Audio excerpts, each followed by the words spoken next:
好啦，跟住咧就講到 dry metallic structure 嘅結構啦。咁所有 metal 咧，所有金屬都係 dry metallic structure 噶啦。咁佢哋都有以下嘅特徵。All metal atoms are held together by metallic bond。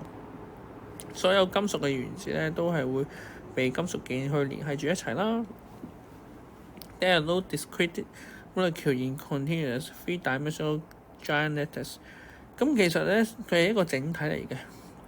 譬如成個組成咧就係一個金屬啦，OK，咁佢就冇話單獨一個咧 molecule 啊，其他東西存在裏邊嘅。好啦，咁主要咧有3種嘅金屬嘅結構啦，一種叫 body center cubic structure 啦，一個叫 hexagonal closed packed structure 同埋 face center cubic structure。咁其實呢啲 structure 嘅分別就係講緊啲metal atom 咧點樣去 pack 啊 arrange 啊喺個 structure 裏邊嘅。咁但係我哋呢都暫時，我哋都唔需要話一定要死記嘅。我哋知道有幾個啲metallic structure 就可以噶啦。OK， 好啦，跟住就問啦，which metal atoms in both structure are closely packed？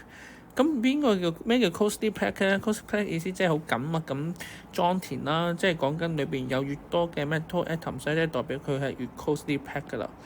咁整體嚟講咧，就係hexagonal closed packed structure 啦，同埋 face center cubic structure 咧都係 closely packed 嘅 structure 嚟嘅。